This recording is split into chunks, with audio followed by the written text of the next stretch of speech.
Thank you all for coming. This is really quite an honor for me to introduce Eric. I remember last time he was here, Michael probably remembers as well. He and Michael got into a shouting match across Piper over the words that Frederick Jameson was using in describing postmodernism.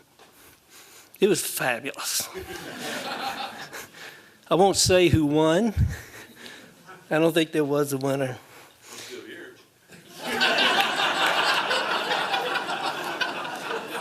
Well, that's a subjective that's a subjective statement of which I'm also still here. What difference does it make? And Eric is here again. Which really tells you a lot about the advancement of the discipline, I guess. So it's been almost 20 years since I've done an introduction. So you have to be a little patient here. I'll try to get through this very quickly to listen to what Eric has got to tell us.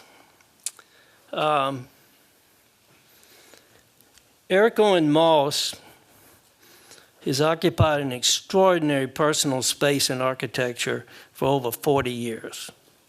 And remarkably, in doing so, remains a speculative, elusive soul. Simultaneously, he has spent 100% of his time transforming one of the world's most influential schools of architecture, 100% of his time in the practice of architecture, and 100% of his time contributing to the well-being and culture of his native city, Los Angeles. He has defined the disciplinary realm within architecture few, if any of us, will truly ever understand, let alone visit with our own work. For me, and I believe for many others, it would be impossible to address the work of Eric Owen Moss without referring directly to his own words of his intentions in architecture. I got this damn thing I brought all the way from Atlanta. This is his book, 1,500 pages. 1,500 pages. It's called Eric Owen Moss Construction Manual. It's only for 20 years of his life in architecture. And your announcement, by the way, was a little confusing about his age. It sounded like he was born in 1973. It was 43, same as me. In this, somewhere in this book, the 1,500-page book, chronicling Eric's work, there are 4 statements that for me best provides an insight into how he sees the possibility for making architecture. The first is, when I don't know what becomes now, I know architecture's finished. When last year's words become next year's words, architecture's done.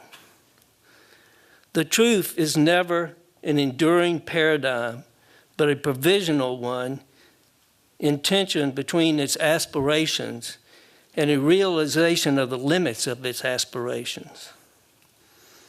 And lastly, no durable signature is my signature. My signature is never dry. I believe you have to see the life of the world to be an architect of distinction. And to sustain that distinction, you have to make raw what you see. I was trying to think about how I could possibly describe the work of Eric. And the only thing I could think of is David Letterman. Do you people know who David Letterman is? I may be showing my age here. David Letterman used to have this bit that he did. It was my favorite one. We used to we watched David Letterman every single night. We left the office to get home by 11:35 to see David Letterman. And the reason was that he every night reinvented television. It was amazing. And he had this one skit where he built up all of this anxiety. I mean, it seemed like 10 minutes.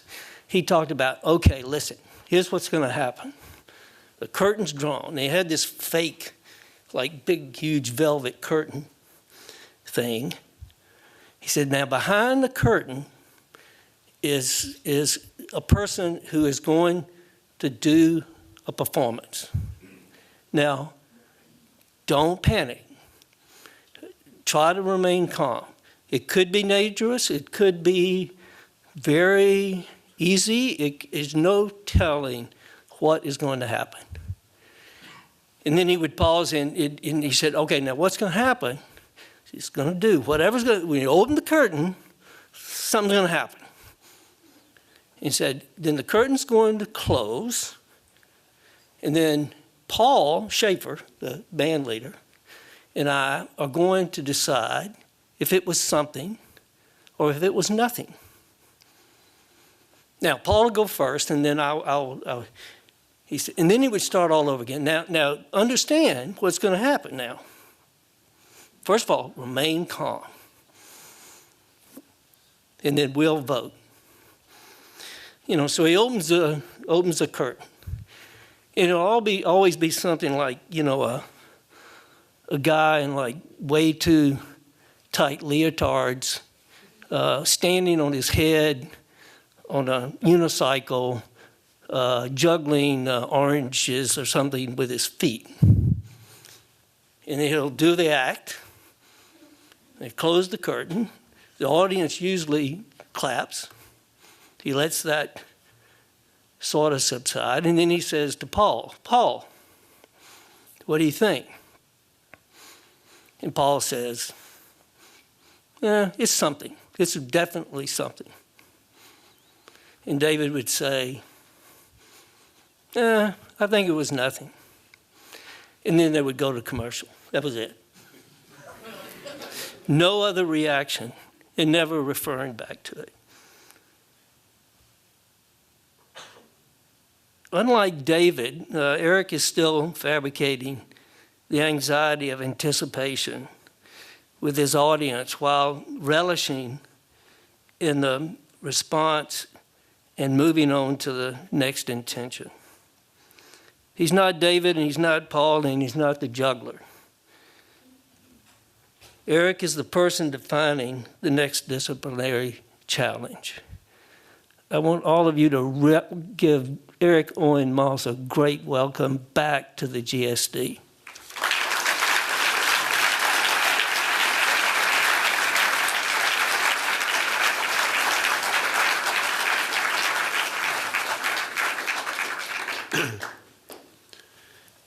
You know what? It's not this with you, it's this.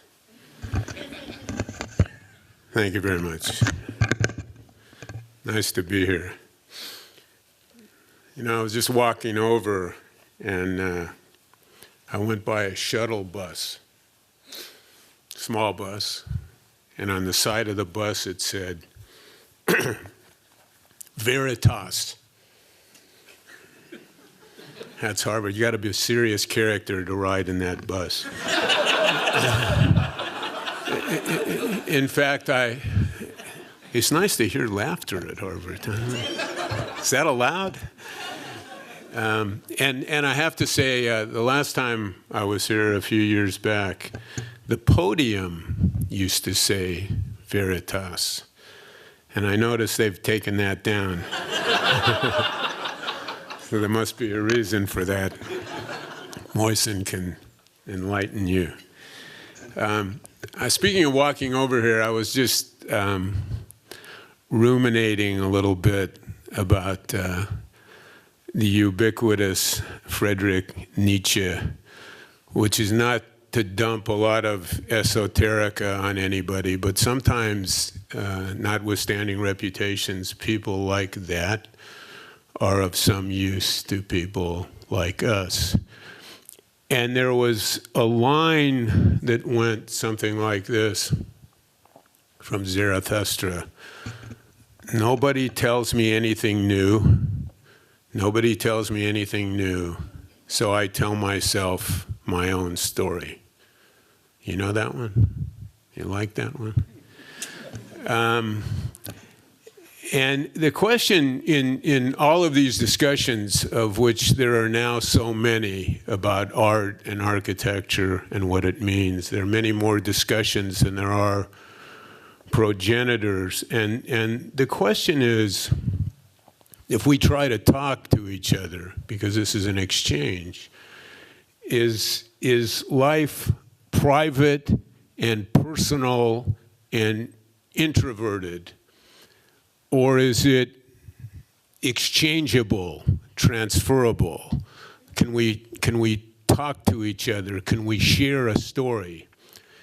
I think we can share a story, because I think in Mac representing the sorts of work that we've done, which starts to sound a little arcane, and I hope it's not. And I think there is something in my story which is communal, which we all share. And then there's another question, which is, if Nietzsche's not correct, which wouldn't be the first time, is there a common language? Is there a way to talk about this stuff, this work? Is there a frame of reference that we can share, so that you have some idea and I have some idea what you're saying and you have some idea what I'm saying? So this is part of the subject matter. Can we talk about this? Can we share this? Do we belong to each other? And what we touch actually belongs to something that you, perhaps in a different way, in a different form, also touch. Which brings us to Mr. Dürer on your left. So please don't tell me this is only Western Europe and there was, Africa and Asia and so on and so on. But at least in Western Europe, so this is the end of the 15th century on your left. For students of Revelation, there must be a few here. So we got war, famine, pestilence, death. We have a spectacular, remarkable, well-known woodcut where the images are known, but the narrative is also known, meaning that this is something which is shared, which is understood. You see it, you can read, you see it, you can't, you understand. So there's something in the form language that's shared. Now dial it up another 400 years, so you know what's coming. But Braque, Gris, Picasso, those characters, and by the way, if you look around 1900, I defy you, unless you're an expert, to distinguish between those artists, actually. So Braque, Gris, Picasso, and now one starts to need an interpreter or a translator. And I never turn it off, because I'm afraid something might happen to one of the kids. So we got Braque, Gris, and Picasso, and as I said, an interpreter is required. Now the discourse starts to be privatized, and I think my point would be we're continuing in that direction. So what might bail us out of that? What could we count on? What would give us some consistency, some predictability? Maybe science. So this is Phobos. You all know Phobos?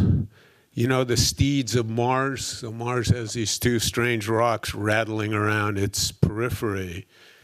It's not a sphere. It rotates the wrong way, meaning it rotates retrograde.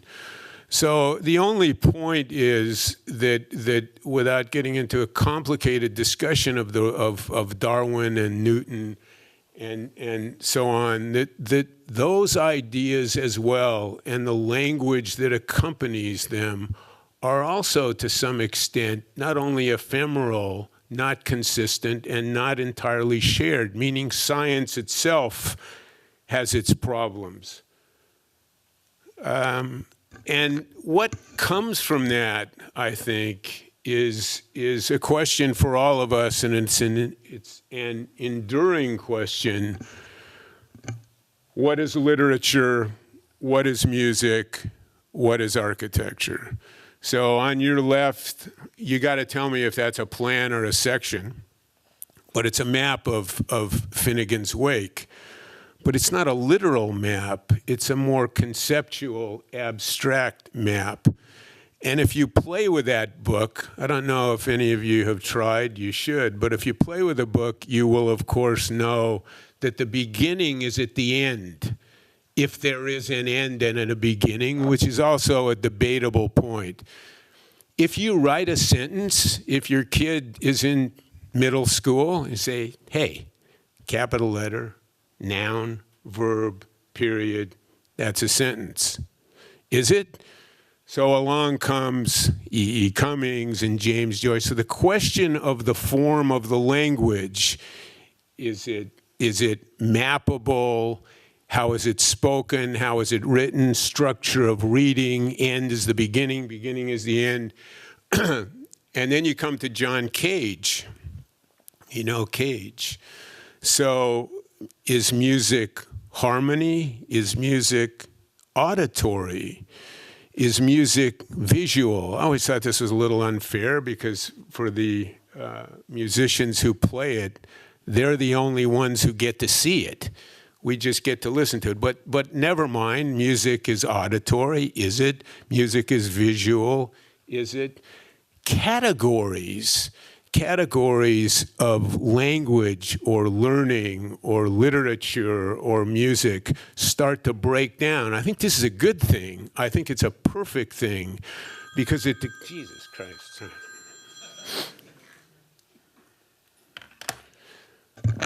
Structural engineer, something's falling down. If he calls twice, that's it.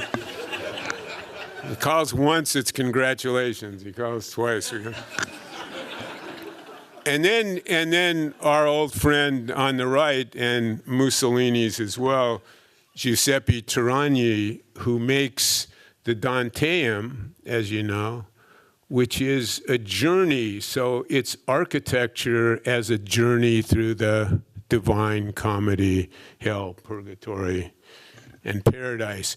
Meaning the structure of these pieces that surround us, what's literature, what's music, what's architecture, this is a good thing, but it makes it more difficult to say what it is and what it isn't, which is why we're all here.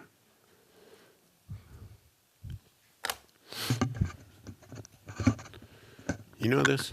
You know the one on the left? Yeah. So on the left is the Roman cistern across the street from Hagia Sophia in Istanbul. You know it? Let's see. You know it? Yeah. And it's fascinating, and I think the point really has to do with how culture moves and how architecture moves, not in a Darwinian sense, increment by increment, but sometimes cataclysmically as an attack by one culture or one architect on another. So you can do that too. You're here to learn to attack, not to genuflect, okay? So these are the Romans. So the Romans, what's their story? So there's a Greek temple nearby with the ubiquitous Medusa. Remember the Medusa with the snakes, and you hold it up and you turn to stone. So be careful, don't look. So that was a temple. This is the capital, one of the capitals of the temple.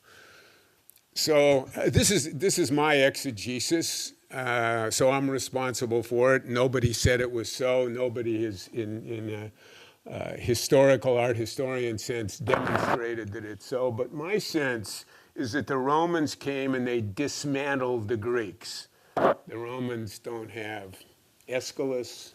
They don't have Phidias. They got aqueducts, they got roads, they got coliseums. So it's a very different culture, different in scale, different in content, but you can't quite kill what you can't be, but they try. So to take the capital of the Medusa, the capital, they flip it upside down and they stick it underwater. So this is the Romans talking to the Greeks, my analysis. You're done, upside down, you're underwater, and this is how they made the cistern. Meanwhile, Mr. Cervantes, so you know the story of the Don, right? And Sancho, and you've heard many the analysis of that. And Sancho, let's say, Sancho Panza, who is his sidekick, nominally his sidekick, in the days when chivalry is ending in Spain. And Sancho is every man, the more pragmatic, the more practical, the more conventional point of view. And the Don is something else. Perhaps Sancho is the extrovert, and the Don is the introvert. And again, if you go back to the original Nietzsche discussion, is it inside? Is it private? Is it introverted? Is it extroverted? This is also a Jungian discussion. Is it introverted? Is it extroverted? What makes you what you are? Is it this or is it this? Of course, it's probably both, but in this cartoon or in this caricature, the Don is the introvert, Sancho the extrovert. So the Don and Sancho show up on the hill, and the Don says, "They're giants. I'm going to attack the giants," right? And Sancho says, "What the hell's the matter with you? They're windmills. They're just windmills." And the Don says, "No, they're giants," and he charges and so on. And the question to you is, who was right? Giants or windmills?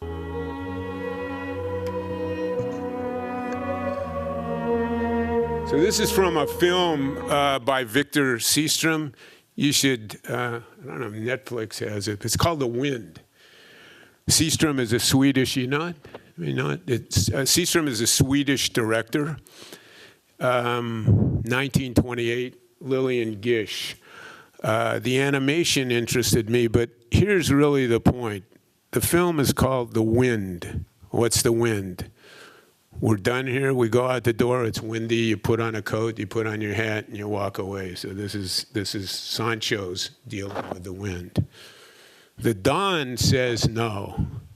The wind is a horse flying in the sky. That's the wind. And in a certain fundamental way, that transmutation in architecture, the wind is the wind, now the wind is a horse in the sky, I think is what the architecture aspires to do. Build the horse in the sky. So this is a little more of the same. This is Lucian Freud. Again, this question of artist as subject and artist as object. And another point, which not only he has made, but what can we know outside of ourselves? Which wouldn't necessarily presume, I guess we would know ourselves too, or could we? But the point seems to be that when we're outside of that, we're lost. So his subject and object is himself. I was looking around when I put this together a couple of days ago, and I was trying to find a project that was analogous to that, something that would confirm there's always an autobiographical piece in this discussion. And this was a project that was done maybe 20 years ago or so. It's a small project. It was clumsily done. This is a sketch model, and the model was made with a piece of lemon. So it's lemon, but it wasn't made with a piece of lemon so I could walk into Piper Auditorium and say, "Hey, guess what? I made something out of a piece of lemon. Isn't that fascinating?" It's not like that. And it shouldn't be understood in that way. I mean, it's rolled out like that. But we were working on something, and we were trying to make something that was actually a tension between possibilities. It wasn't a single thing, but it was in between things.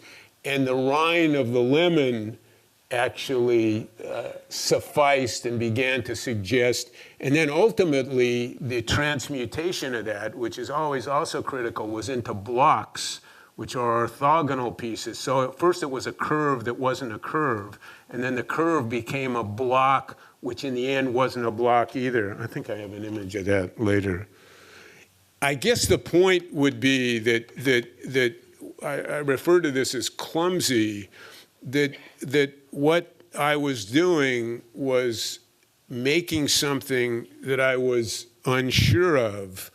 So there wasn't a lot to rely on except my own instinct and a strange kind of self-confidence, I have to say, which I could never really account for or explain or blame on my mom or my dad or however it came to be.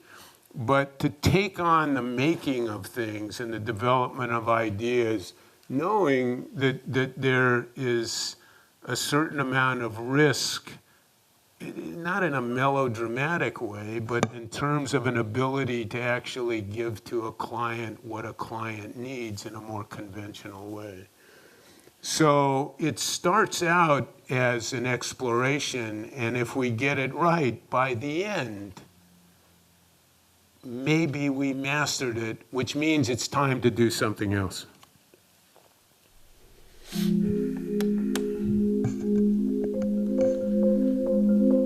So my dad was a writer, and when he wasn't writing whatever he was writing, he was making lists.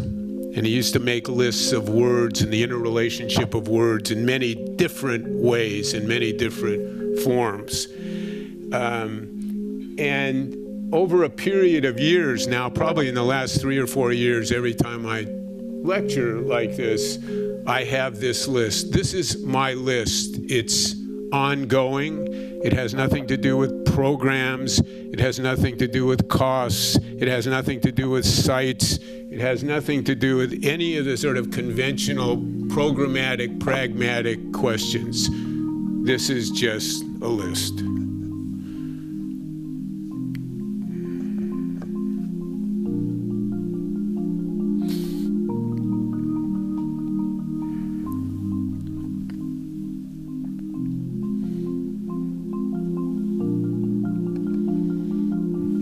I want to say maybe it's a dictionary, but it's a dictionary that in the Finnegan's Wake sense wouldn't necessarily start with A and end with Z, so that it would add letters and subtract letters over a long period of time. And I think what happens to me when we work is that there really is an a priori dictionary, so that even the idea of originating a conceptual idea at the onset of a project is a little disingenuous, only because this, and the more time goes, the longer the list gets, and maybe we need to cut it or jettison it, but there is something that precedes the work that we do, and that's the list.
Maybe it's too long. You think their pieces are too much alike?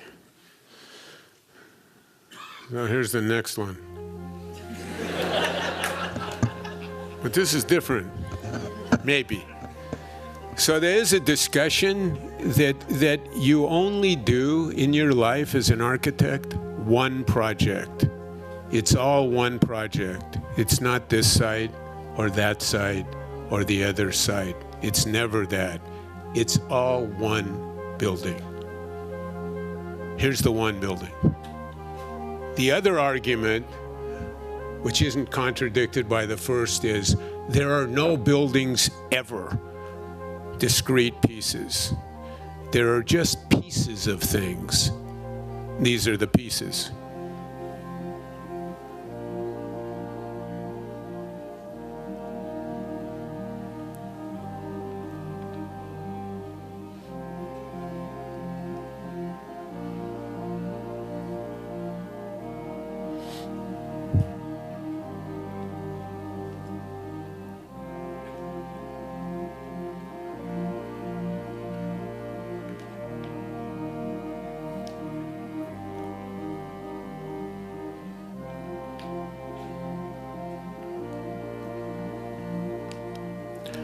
You know what helps is the screen waves. Yeah? So this adds something that wasn't anticipated.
Speaking of dictionaries, this is an area of about 25 by 26 kilometers south and east of Nanjing, in a country that will go nameless.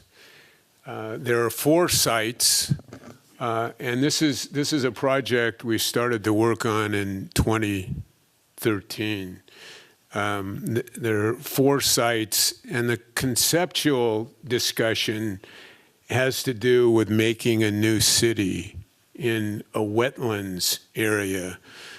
And I have to say, as a premise, this is not an ideological exercise where somebody gets points for being green and sustainable and preserving water and saving the landscape and all of the sort of litany of criteria which accompanies what I think is in many ways an incredibly self-righteous component of the discussion of architecture, which is not to discredit it, but to mitigate the credit. I don't know what constitutes environmentalism. It's an open discussion. It's part of a discourse. It's part of the discourse we share. But how to do it and what its obligations are is part of this study. It's a big study. It's complicated. I just wanted to give you an idea about it and its scale and its essential premise or premises, and there are a few, one of which is we don't know what constitutes environmentalism, but there is an argument here that will try any number of different possibilities. In other words, rule number one, you don't get to do the same thing twice. So it's a dexterity discussion. There is an interest in preserving the forms of water. There's an interest in water aesthetically, visually. There's a discussion of infrastructure and the role of infrastructure. For any of you who have spent any time in a city like Los Angeles, it's zoned, nominally there's some kind of zoning thing, whatever it is, but it's zoned in fact with riverbeds, concrete riverbeds, and freeways and railway rights of way and power line rights of way. The premise here is that there is no infrastructure solely, but that the infrastructure belongs to the architecture and the architecture belongs to the infrastructure. This is also not a planning project. You know, somebody says, I'm doing this as a planning project, it's not about architecture. Or this is a piece of architecture, it's not about planning. So the effort, the hypothesis is to have the planning obligate architecture and reciprocally have the architecture work back on the planning. There are other questions here. I mentioned the dictionary and the role of the dictionary.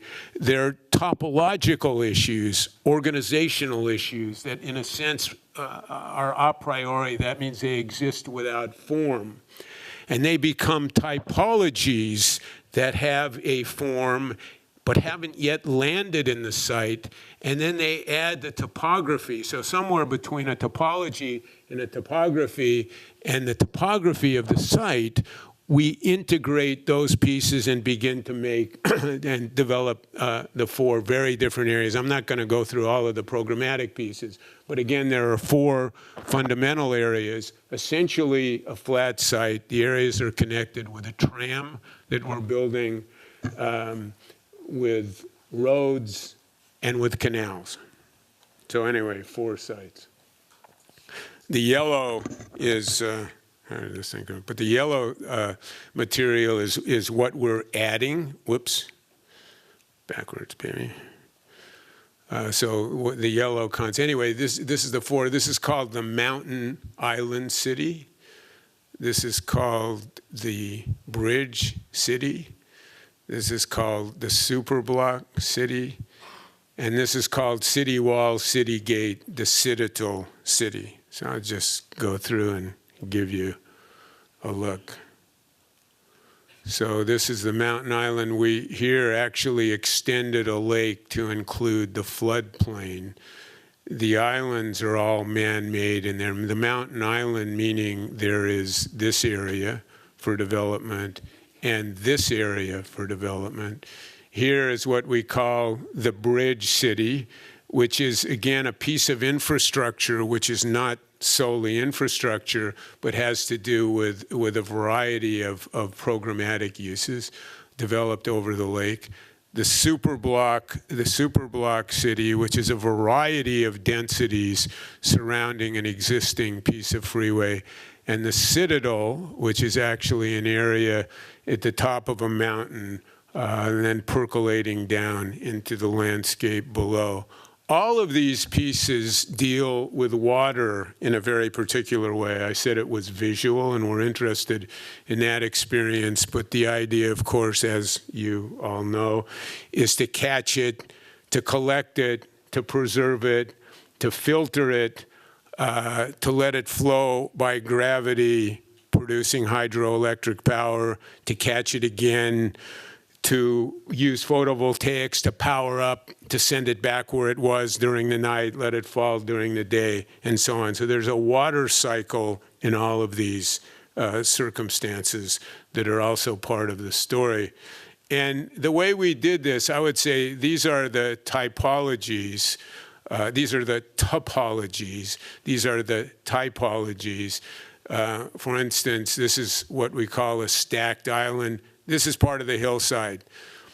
So in the discussion of environment, does the building deal with the environment in a more effective way if it sits on the land, in the land, under the land, over the land? So tell me, because I don't know. So we're looking at looking at the assets and liabilities, but this is a piece on the hill. This is, again, the mountain island, on the hill, into the hill, stacked island, courtyard on the water, edge of the water, and so on.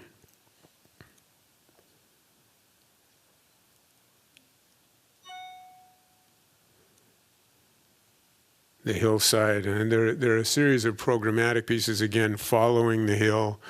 This is the tram station following the hill. Dam up here catching the water, performance area lifted above the hill. So on the hill, in the hill, over the hill, under the hill. Now we're on the bridge city. Again, a number of topological pieces.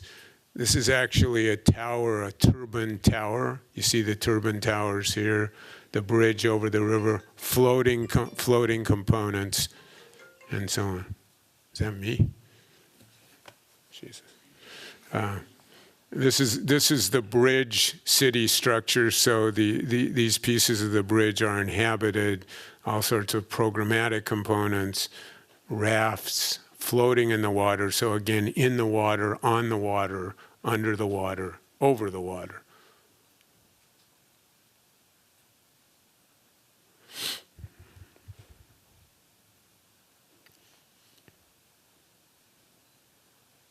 And the superblock city variable piece, which is described somewhere in here, maybe here.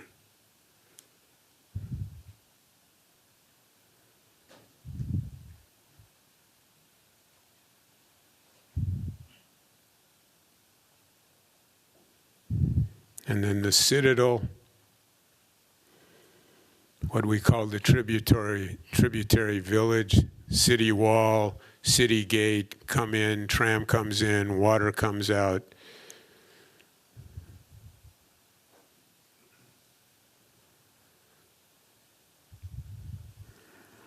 This is a project that was done in the early 2000s. There was a competition for the Muriinsky, which you know, in St. Petersburg, which you know as the Kirov. But this is spectacular, huh? So this is the Neva River, no facsimile to the Charles, which freezes and melts and refreezes. And one of the things, and certainly history will teach us this, that belongs to Russia is that the seasons in Russia are not simply seasons, but they seem to be ways of life. So the Russian winter has a very particular kind of character, which I think, this, by the way, is an iceberg, which came to be the Russian name for the project when we first did the competition. This is the Muriinsky Theater. This is the Krukov Canal. This is the site for the second building. This is a 19th century project. And if you, I don't know whether you're fans of ballet. I've gotten to know it a bit because my daughter's a dancer. But if you know a little bit about the Kirov, in a certain sense, if it weren't snowing, they could perform on any street corner on earth. They're spectacular. They're wonderful. It gives your life a different meaning. It's a very unique and special group of people with a very particular history. And I think our sense in doing, this is the original scheme, which they called the iceberg, that won the competition, although it metamorphosized a bit. And my sense was always working with Valery Gergiev, who is a creative director, and people who belong to the Kirov or to the Muriinsky, less so the Russian side of the thing, which is a very complicated story, notwithstanding the current fiasco with Mr. What's-his-name and Putin and so on and so on. Russia Churchill said, "A riddle in a mystery wrapped in an enigma." I don't think that's changed a hell of a lot. So we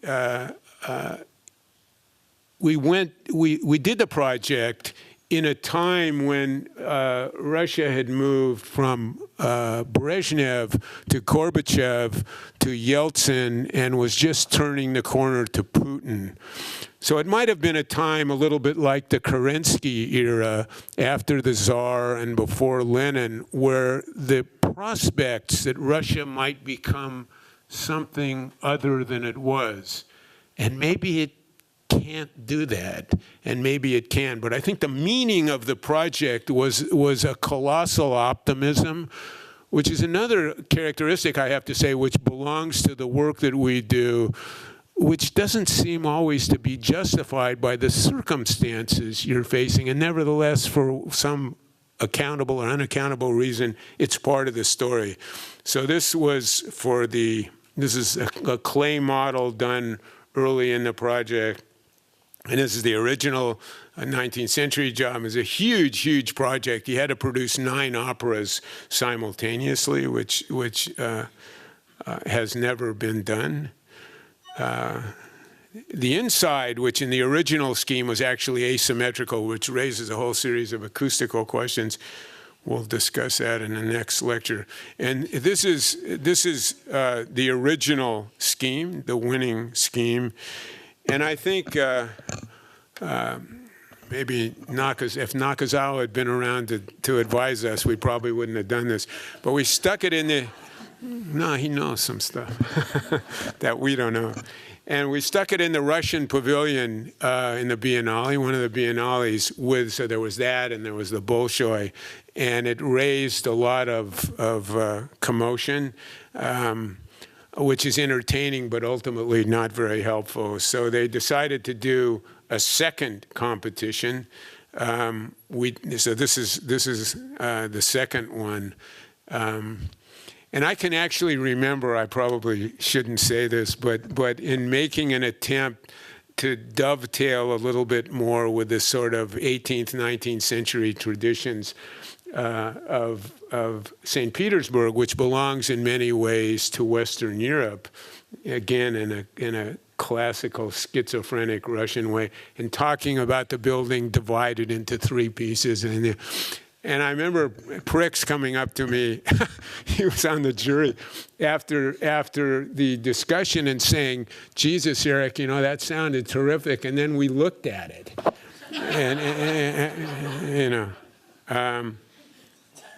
So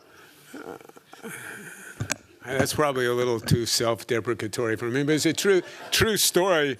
And it went through a whole series they finally built it in 2015 with a Canadian firm, a firm from Toronto, and they built a ice cube, not an iceberg. So this was the second scheme that we did.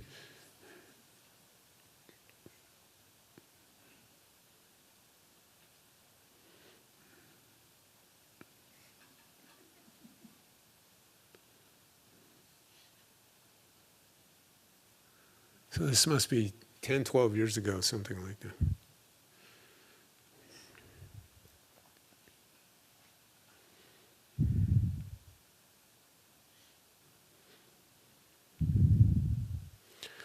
This was another one done at about the same time that the Queen's Museum of Art, and a fascinating building. This is an international competition that we won.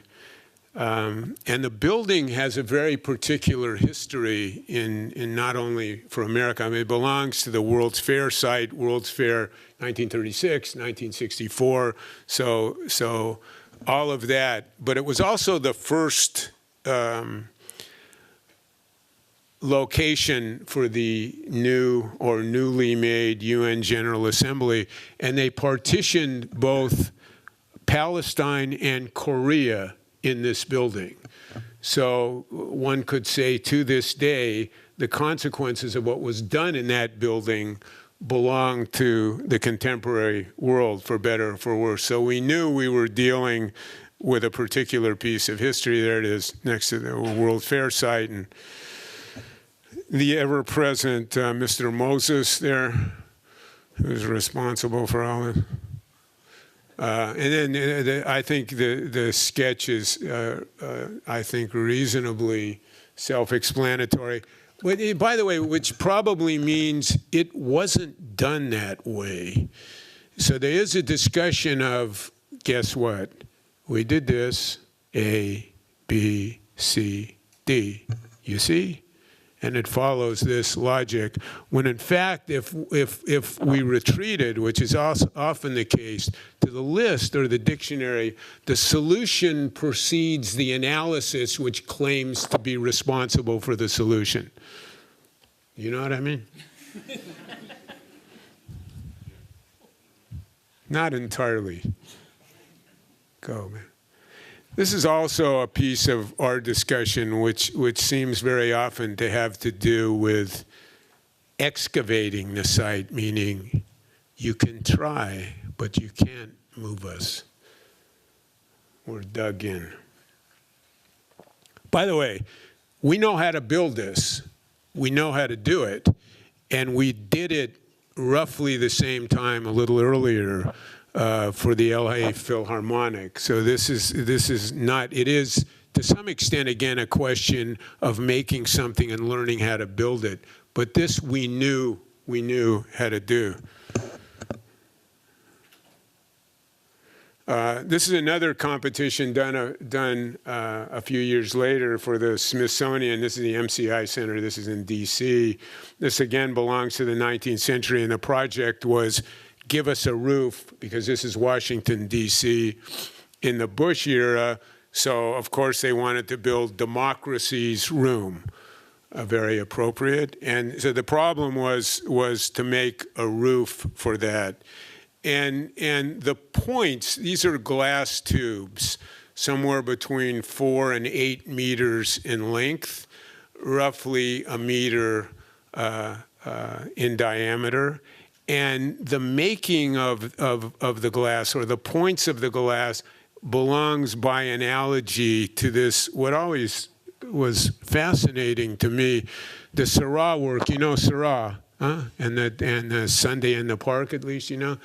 And was always quite fascinating because the sociological content of those paintings, or many of them, are extremely conservative. If you look at the bank of the Seine and everybody is behaving and the dog is on the leash and so on, and yet the painterly content of that work is extremely radical. It's the dots and the points. So anyway, I extrapolated from that, but the points actually, and the way this works, and I have to say also, and looking at a number of these things, that I think I have to acknowledge there's a very particular fascination with glass, and the biblical admonition, I think it's an admonition, that life is understood not so clearly, but as if through a glass darkly. So this maybe you've heard. But later, presumably in the next place, it clears up. So whether we get to the next place or not, or whether it clears up, but the idea of glass, which is there and not there, and can play both roles, and the tension between the possibilities, I think, is of great interest to me. And the hypothesis here, I have to say, we won this thing, they took it away, they gave it to Sir Norman, they said we couldn't build it, that it wasn't buildable, even though we walked in with half of Europe and London and New York, and they said you can't build it. The way we're doing it, these are Varandales, this is existing, series of Varandale trusses. And then these trusses span between the Varandales. And you can see here the cable, and here the strut, and there's a glass roof on top. And then the lengths of the tubes, actually, belong to a different programmatic disposition in the space. This is the perimeter of the space. And programmatically, they said, okay, among other things, wow, did I blow somebody's eyes out? Sorry. That there have to be two venues for presentation, like theatrical presentation, but not like Carnegie Hall, but something which is plausible. And one was a smaller venue and one was a larger venue. And these are the stages, so that the topography of the ceiling, which is translated into Seurat, which is into the points, which are the glass tubes, which are the compression members of the cords of the truss, belong not only to the structure, they hold up the glass roof span between the verandales, but also work acoustically in order with a form which belongs to the program of presentation. And this is actually an amalgamation of these two.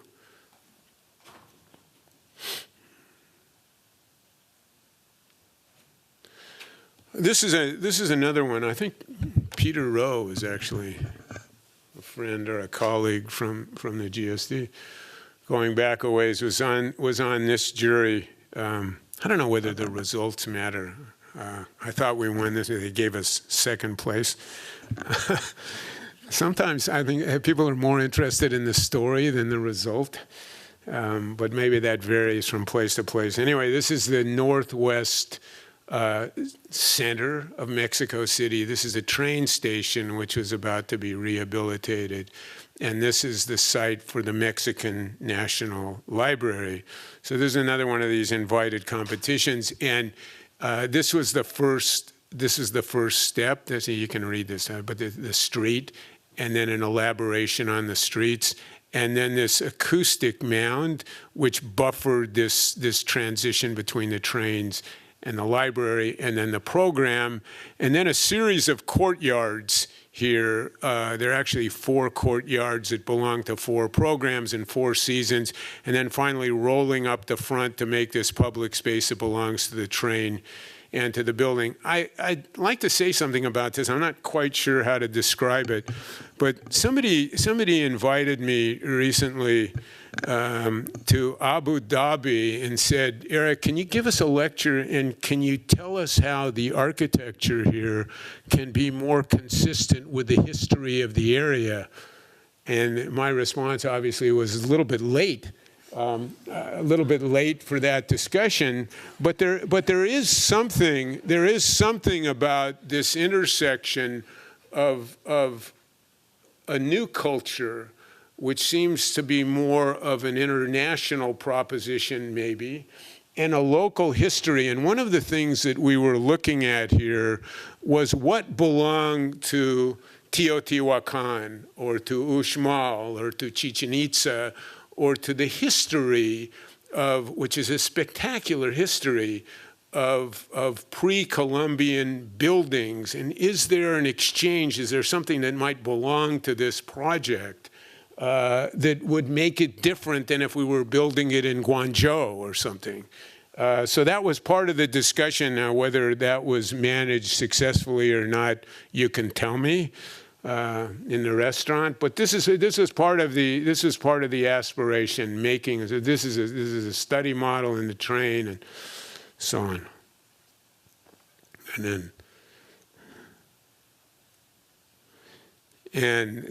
So for programmatic courts, and again, the form of the court belongs to the season. So for purposes, operational purposes, 4 seasons.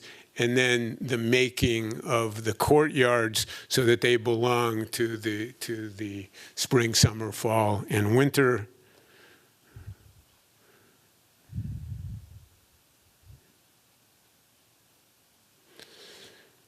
There's another one a little bit later in Almaty in Kazakhstan, a peculiar place by my lights for many reasons. And we were asked to participate in a competition for what I guess we call euphemistically a mixed-use project, whatever that really means. But in a developer sense, it probably has to do with, gee, their hotels and their retail and their housing and their internet and all of those things. So without trying to get into what that means or what it omits, so this was the program. And then we were actually working with Guy. Do you know? You guys know Guy Nordenson? He was working with us on this project, a structural engineer. And the area is problematic in terms of seismic issues. So we introduced in a conceptual way the strategy that the building might be elastic in quite a literal way. I know literal is considered a pejorative term, not esoteric enough, but nevertheless, in a literal way, to see whether we could make a building that would respond to the seismic conditions. So this is the program, the light wells, and the beginning of the development of the interrelationship of the program and the base. And you can see as it begins to transform. Guy's first reaction was, my recollection, that if we did that, the building, which is not far from China, would wind up in China, meaning that what we had done was conceptually intelligible, but had to be substantially modified or dumbed down in a way. And we did that with a cable net, but you can start to see how this came to be modified. Just we were working on this, somebody asked us to do something in the Biennale, so we built it in the Biennale to see how that would work. And then you can see how the cable net worked, which solved the problem in this direction, but didn't solve it in this direction. So the housing components actually turned out to be braces perpendicular to the direction of the main frame, and it's a series of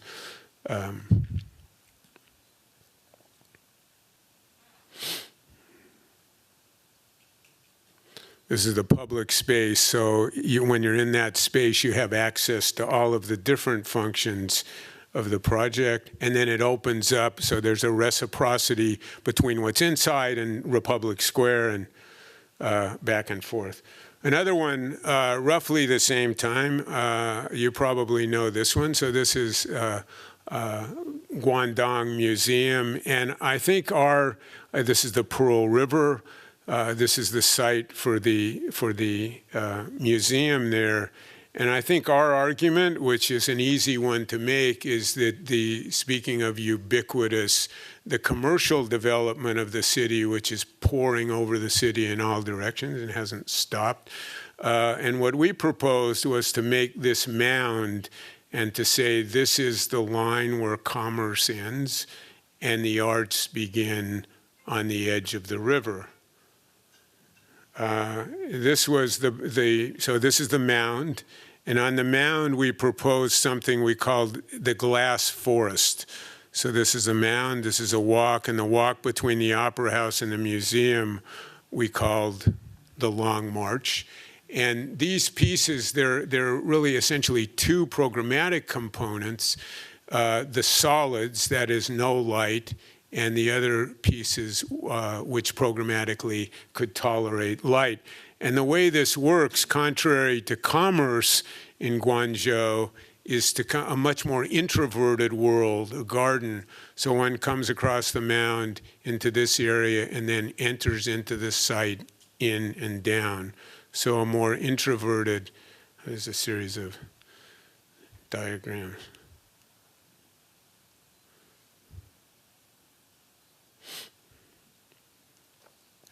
And this is again the Long March, the glass forest, the mound in here, and then entering the garden. Again, a much more introverted world vis-a-vis commerce and Guangzhou.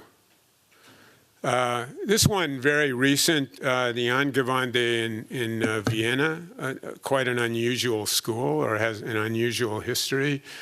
20th century, 19th century. And this was also an invited competition, I don't know, a couple of years ago. I show it to you just briefly. And this came out of an instinct, what we called the birds on a wire, existing, and then loops which end what we call the dead ends, so the end of dead ends. And those birds had studios had cafe, had exhibition and jury area, all of that. There was a development of the site. This is the existing 19th century building.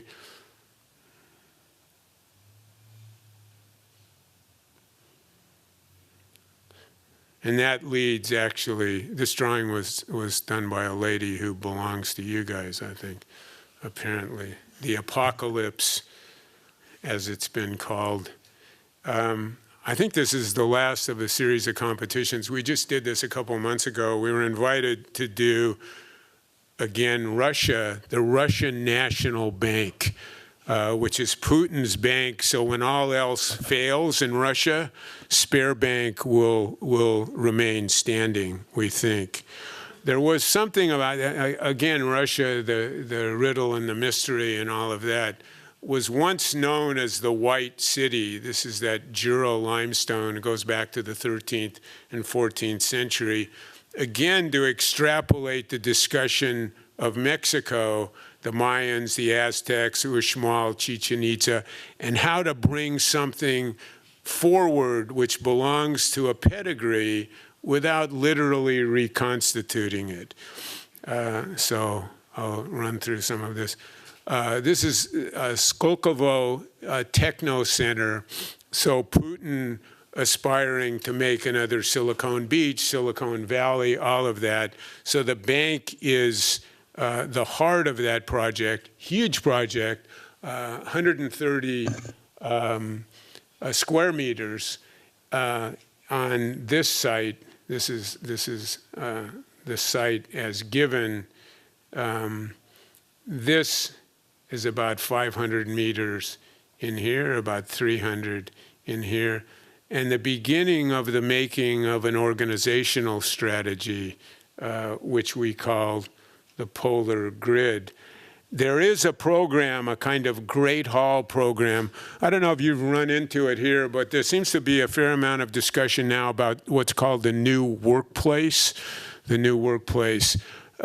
which seems to have to do with a lot of technology firms. So women have little children, people bring their dogs. It's interesting, and I'll show you this project in a minute. We did one in Los Angeles recently for a company called Omelette, and a friend and his girlfriend went up there the other night, went to see the project, and the owner came out and served us beer. So they serve beer, they have wagons with Cheerios, and all of that, and somewhere there's ping pong. Does that sound foreign? I think it's not. Whether it's sophisticated enough for you, I'm not sure, but it's ubiquitous. It's all over the place and seems to belong to a group of people I think the CNN pollsters call millennials, whatever exactly that may mean. So this and the program, the way this was given to us, was introduced this hall as an area for socialization, for information, for restaurants, for gathering, for the entire area of Skolkovo, which they're in the process of building. So I'll just run through this. These are executive meeting centers. Again, huge project. Only show this because this has to do with the intersection, a particular structural piece, which is made both with a pipe, and then the end of the pipe is actually crushed. So in order to make the intersection with another piece of pipe.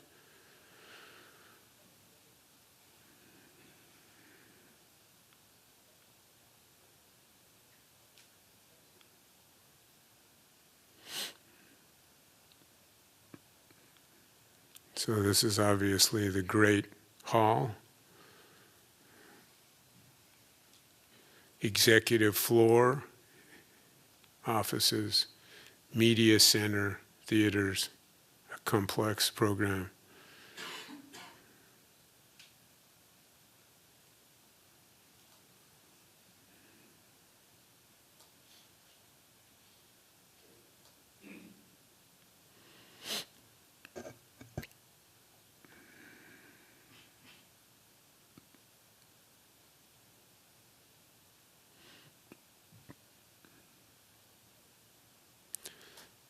think this is the last of these. We were asked about a year or two ago, maybe you know the Mayor for Urban Affairs in Barcelona, Antonio Vivas, and this is a project for Térmicas, which was a power plant built in the 1970s and terminated in 2010 and will be converted to a mixed-use project.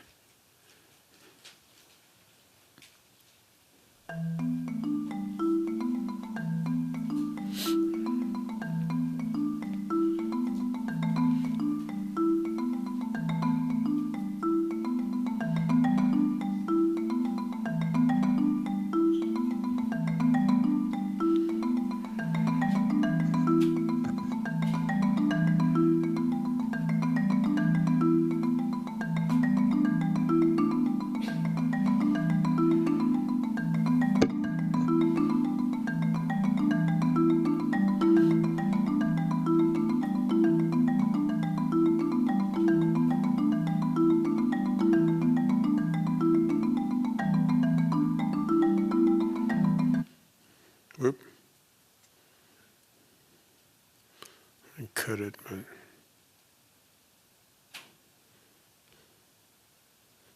I cut some of it off. There was a piece that had to do with, again, the environmental discussion with the tide coming in, holding it, letting it go, but I'll skip to the next piece, which has to do with an area in the center of Los Angeles where we've been working for more than 20 years for a very unusual client, a woman and a man who inherited much of the area at the time, a disintegrating area of manufacturing that was mostly going to Mexico or to East Asia.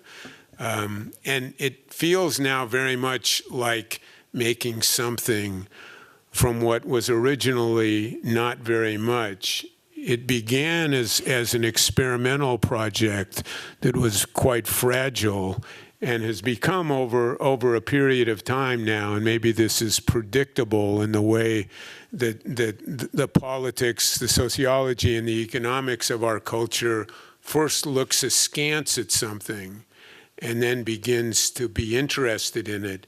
And then in the end, if you're not careful, they swallow you. So it starts as, we don't want it, and it winds up with, you belong to us. You have to be careful of that. So this is, whether that's resistible or not, I'm not so sure. There are a series of sites.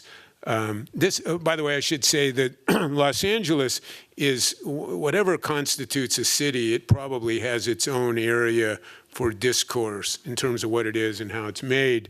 But one of the issues is that there is Hollywood and West Hollywood and Santa Monica and Beverly Hills and Burbank and Culver City and all of that. So it's not a homogeneous jurisdiction. It's multiple jurisdictions. And the often used, not to say abused term, fragmentation probably applies to any attempt to plan in a consistent way over long distances what that city might be, which has allowed in a different way a lot of piecemeal development.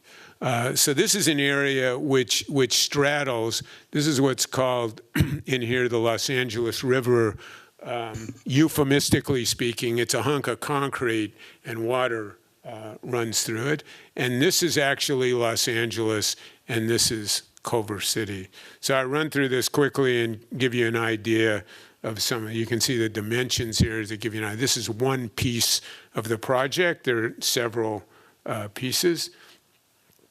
This is a project, I must have shown this here a number of years ago, was done in the late 90s for Cineon Kodak, an air rights building in the air over this road for Cineon Kodak in an area which is really the riot zone, the 1992 riot zone. So it was the first building, new building that was built in that area.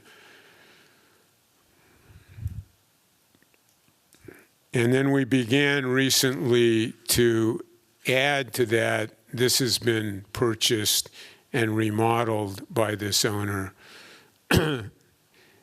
and then there are a series of steps. These are 10,000 square foot pods for startup companies. That building proposed to be enlarged. And then there are 2 towers.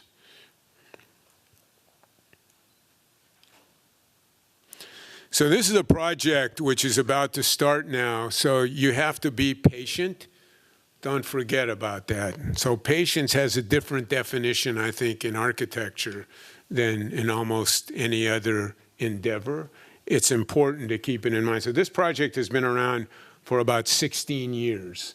It started, I think, in the late 90s, 2000, and it began as an exhibition that we were asked to do at the Wexner in Ohio. And in that project, that's an Eisenman project, which is essentially a discussion of grids. I start with the grid, and the grid is bent, and the grid is turned, and the grid is microwaved. Whatever happens to the grid, but it's always the grid. And in a hippodamus, Miletus, chasing it all the way back, in the sense of what the grid might be, the one thing that it doesn't seem to indicate is, in Yeats's old phrase, the center doesn't hold. The grid has no center, although it might imply one with absence. So the Dancing Bleachers project had actually to do with introducing a different kind of geometry that suggested a different organizational hypothesis. There might not be a center, but there might, which is absent from the strategy at the Wexner. So we built that. Another one we did a little bit later at the Flak Tower in Vienna for Peter Nover. And roughly the same time, we started to work on this project, which came to be called the Wrapper. And that project was originally 2 hours, two towers, not 2 hours, 2 towers. It's been about 2 hours, but 2 towers. And the beginning of the description of the exchange in this, what we call a polar grid, which I think is a contradiction in terms, but the idea that a center might exist around this block. Again, this belongs to 1999 or so. This is close to the current version. This is the Kodak building. This is the river, Los Angeles, the riot area, and Culver City over here. So this is the plan as it's presently constituted. A difficult project because there's no building code that can account for it. It has no columns. It has no beams in a conventional sense, so we have to write the program. So we have to walk into a room with the ERA people and the City of Los Angeles Building Department. So there are 21 people in the room at 22 points of view. And to make a case that this is intelligible in a construction way and a structural way, and we've now done that. It's taken a while. And the way it works, these pieces, which we call the ribbons, which occur differently at each level. So where those pieces occur, they're connected with elements that are now called chords. From ribbon to ribbon, the chords run. Sometimes they run into the core. Open plan, no internal structure, and then these girders run supported by the chords. Here the ribbons curve not only in one plane, but in 2 planes. So there are very substantial questions about how to build this, how to put it up. In the conventional way, where you put the columns, you put the beams, you put the columns, you put the beams, you go home. In this case, it may be that we put what is the structure of the floor, scaffold the floor, and come with the ribbons later. It's a complicated discussion. There's a special steel. It's coming from Germany. The fabricators are in Oklahoma City. So we got almost everybody involved in this thing. It looks like it will work. Anyway, this is base isolation. So this happens from time to time. I think Raphael's project in LA did that. In other words, when you separate the base, the building above from the building below structurally, and it apparently saved us a fair amount of money in order to do that. I don't want to say it's counterintuitive. Everybody says it's counterintuitive. I'm not sure exactly what that means. But if the idea is to support the building, meaning you support it here and it goes all the way down to something which will prevent it from moving, this is the opposite of what's going on. In other words, it moves in the plane of the base, which is called the isolation plane, which is drawn here. There's a lot of this stuff going on. So you have to understand this is better than this by our lights. There's something called finite element analysis, which we're now through with. I mean, it's fascinating, actually, and you see this in so many professions. If you talk to a doctor that belongs to our generation, let's say, and you look at the next generation or you people's generation, and the use of scans and technical equipment, and how one extrapolates between what that information tells you and what you know as an instinct or as an understanding how to diagnose this thing.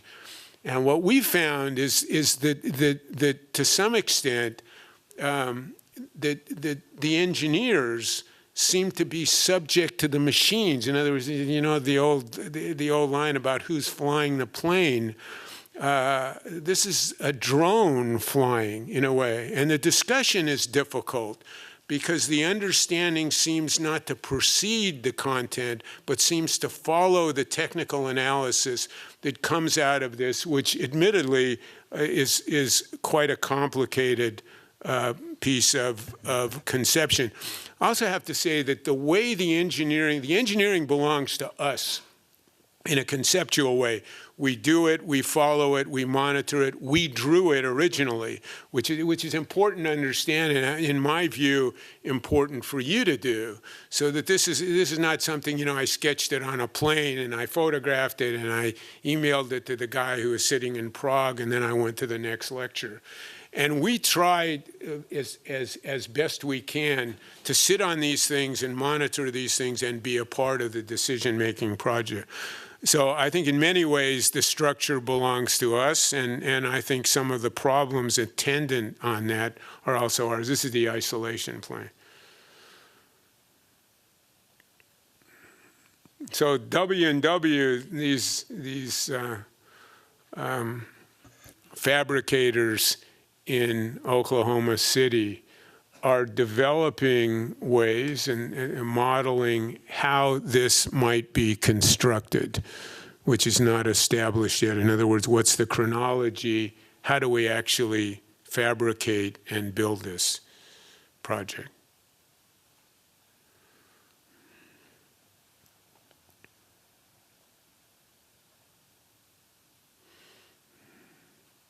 It actually starts about 40 feet in the air, and there is a train now, in case you haven't been there in a while.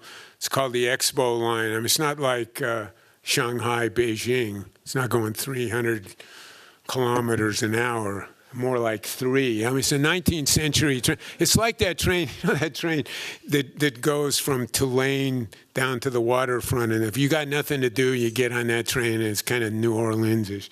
So L.A., emulating a little bit New Orleans. But anyway, there's this damn train that runs along here. But and the intersection is, so we remade the whole intersection, come through the intersection and actually enter the building underneath.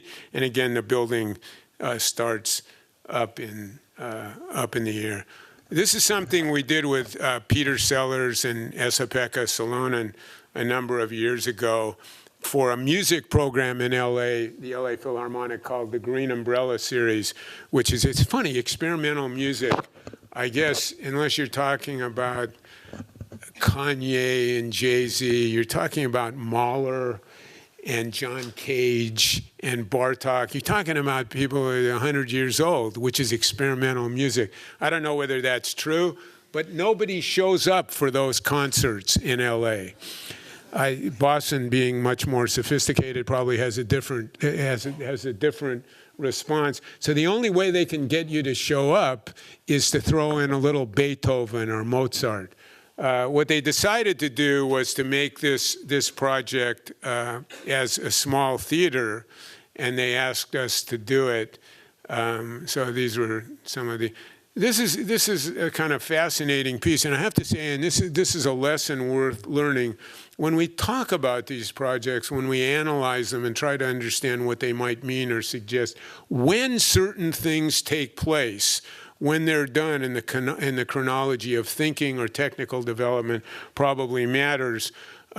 Which is, it sounds like a pat on the back to me, which it probably is and shouldn't be. When we bent this stuff, everybody said, you can't bend the glass, you can't draw it, you can't fabricate it, you can't install it, it'll break, it'll leak, and they'll sue you. That's what they said. And every one of those things happened. Everyone happened, but the lawyers are gone, the owner is smiling, and guess what? It's up. So did I say patience? Durability is probably another component. If you did it now, if you did it today, it's a different proposition. To make it in Shenzhen, to make it in Barcelona, Krista Curva makes it in Mexico City. So again, the meaning and the attendant risk is quite different. That's the entrance to the project in this area. This was actually a polluted site, which we cleaned up, and it became an outdoor area in a park. This is a project came to be known as the Stealth, which is not, I'm not a fan of America's military. Somebody else named it and the name stuck, so I simply repeat it. It sounds ridiculous. And this is the garden. It's a stage, and this is a big production meeting conference area. You can see here that piece where the pipe is crushed in order to meet the other column.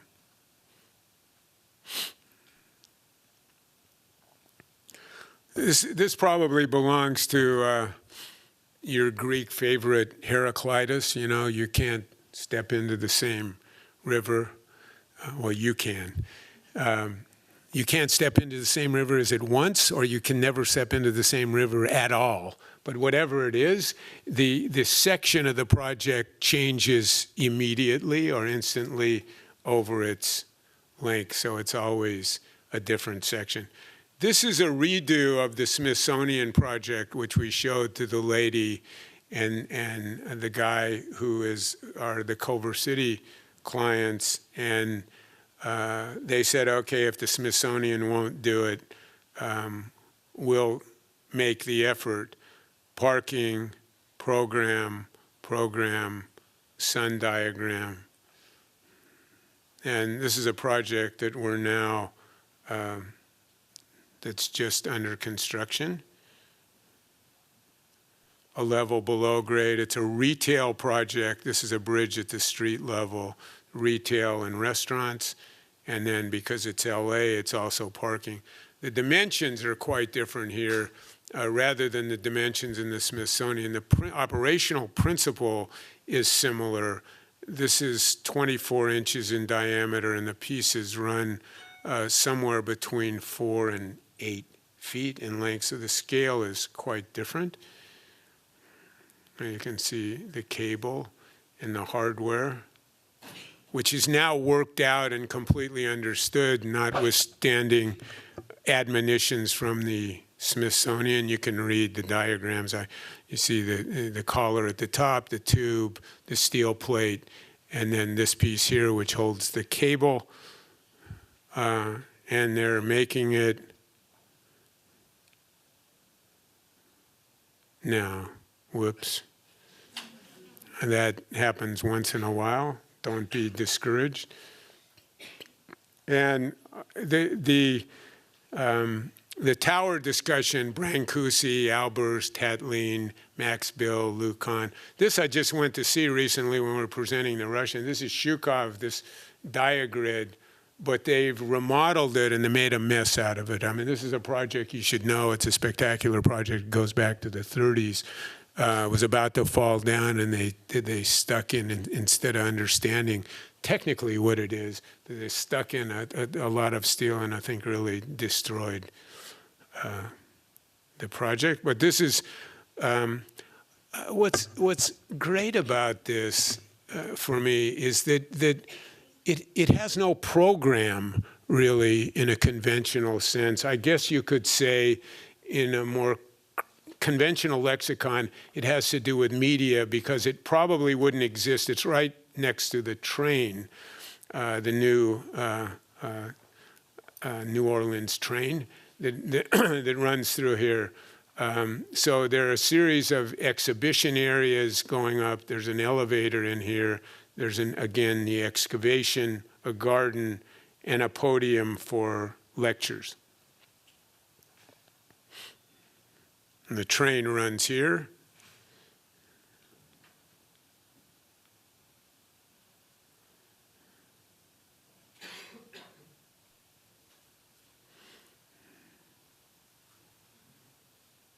It needs an editor, actually. It was designed, and when we got it approved, it can't do the sort of Ginza Times Square stuff.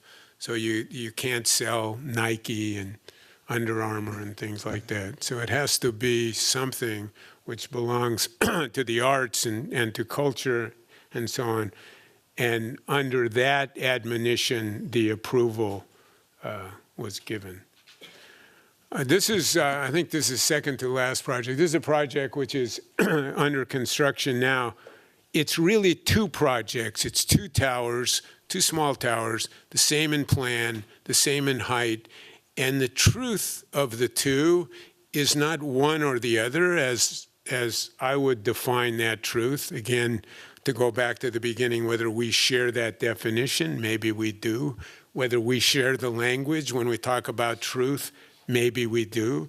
But so this is a tension between possibilities. And in this case, this was an original study, which was then broken down into horizontal components and vertical components, and then further horizontal components as the curve steepens, the frequency of horizontality increases.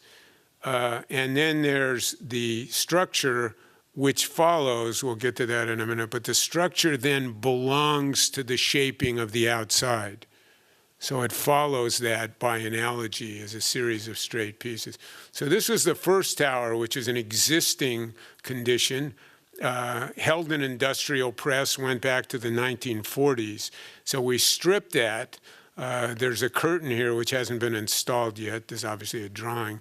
And then built this garden in the sky and used the system, the Smithsonian system of cables, so that these containers, the stainless steel containers, are struts in a truss that hold this up and then support the sky garden.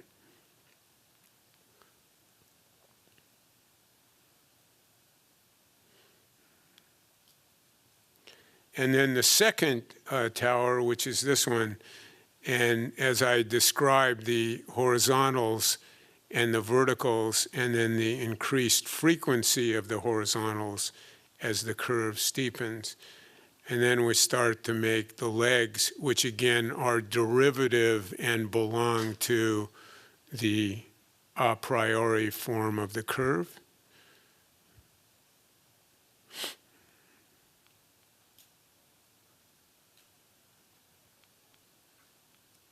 And you can see the relationship here between this and this.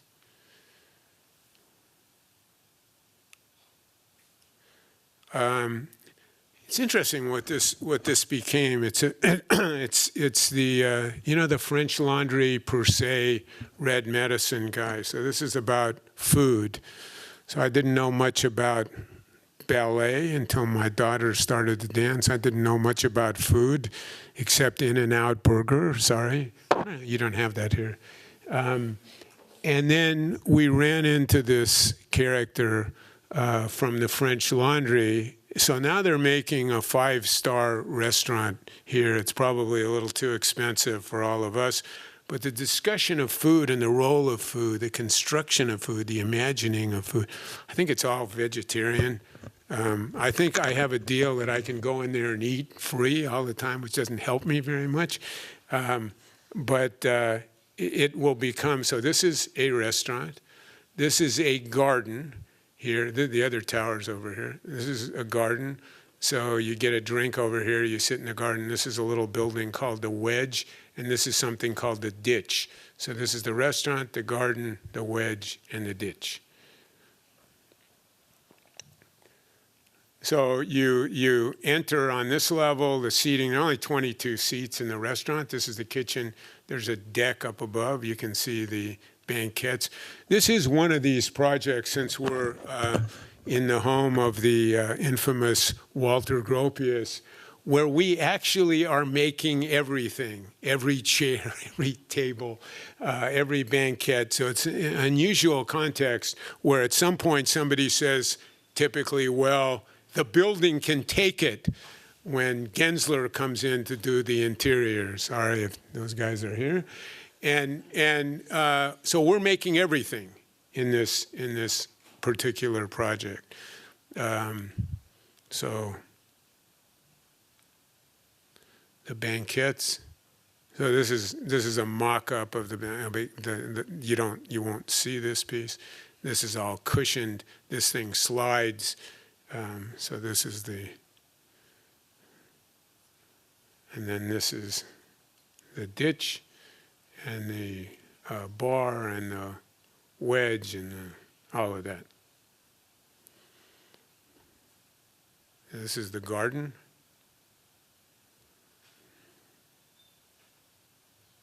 That's a steel egg crate, that reddish color. The concrete is precast.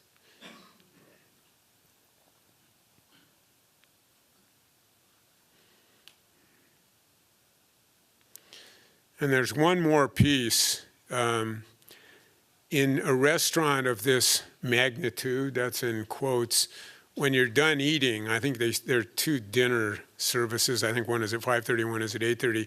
And as the maitre d' escorts you down, he escorts you by this. And they give you a gift. And the gift is not a chocolate chip cookie, which would be fine with me. But they didn't ask me. It's a scent. And if you listen to this guy can go on like Arnold Toynbee or something about food and service and all of that. So these which we made are these vases that contain the scent, and you're given a scent as a memento when you leave the restaurant. So this is the holder of the scent. And then the last project is one that I think I mentioned at the beginning. We built a garage for about 800 cars here.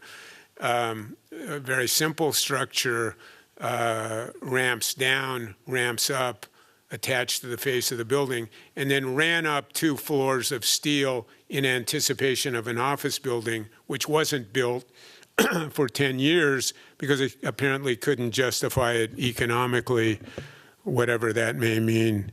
Nakazawa will explain that to us. So there it sat for about 10 years. This was the original project, an open, it's actually quite simple organizationally. So the ground level, which is the top level of parking, open, and then a series of privatized elements from private offices to conference rooms to eating facilities and so on and so on. Those blocks on the top, so that was the original study. The steel coming vertically, the truss running this way, steel frames perpendicular to that. The glazing, which essentially faces north, which is this way, Rhine zinc, the metal envelope, The plan, actually, you come out of the garage, you're in the garage down below, you come out of the garage, receptionist, hall, up the stair, up the elevator, bridge, on the second floor, open work area, conference room. But it actually works organizationally, I think, in a very efficient way. And I think it raises a very interesting question about form and shape and space and utility. Because if you actually go into this damn thing, whatever your sense of it is when you look at the building and the meaning of the form and the shape, it's incredibly efficient and operationally super intelligible. It works.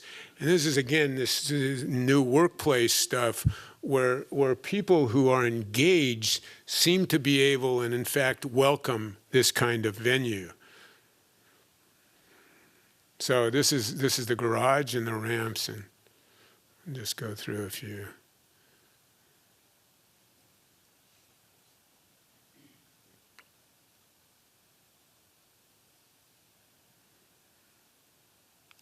The only thing we did to the garage, you can see here, was to finish. The finish is the fireproofing, which only occurs on the big steel, and that, other than that, this is the east elevation.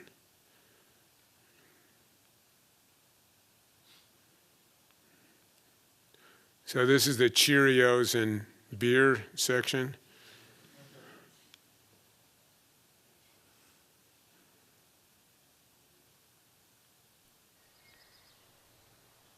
I don't know what the hell to say about this, whether to be embarrassed by it, or I thought it might interest you, and that's the reason I show it. It was made by the company who operates in the building. So you get a sense of how they look at it, how they understand it, what they do. They're media companies, so they do YouTube and they do billboards and everything in between. Here, But I thought you might find it awesome. Nourishing sunlight, abundant space, and peace and quiet. We also have many chairs. And one chair man, Don. I'm Don. We've got some rooms that really mean business. Grand challenges, Creative solutions. commerce. And some where fun is mandatory.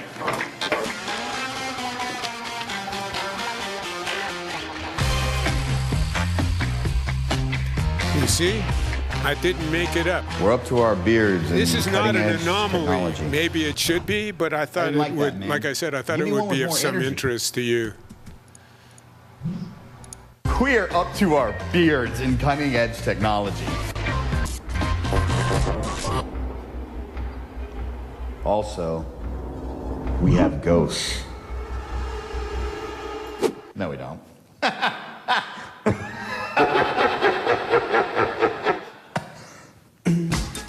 But most importantly, here we can really be ourselves. To the pterodactyl. Cheers!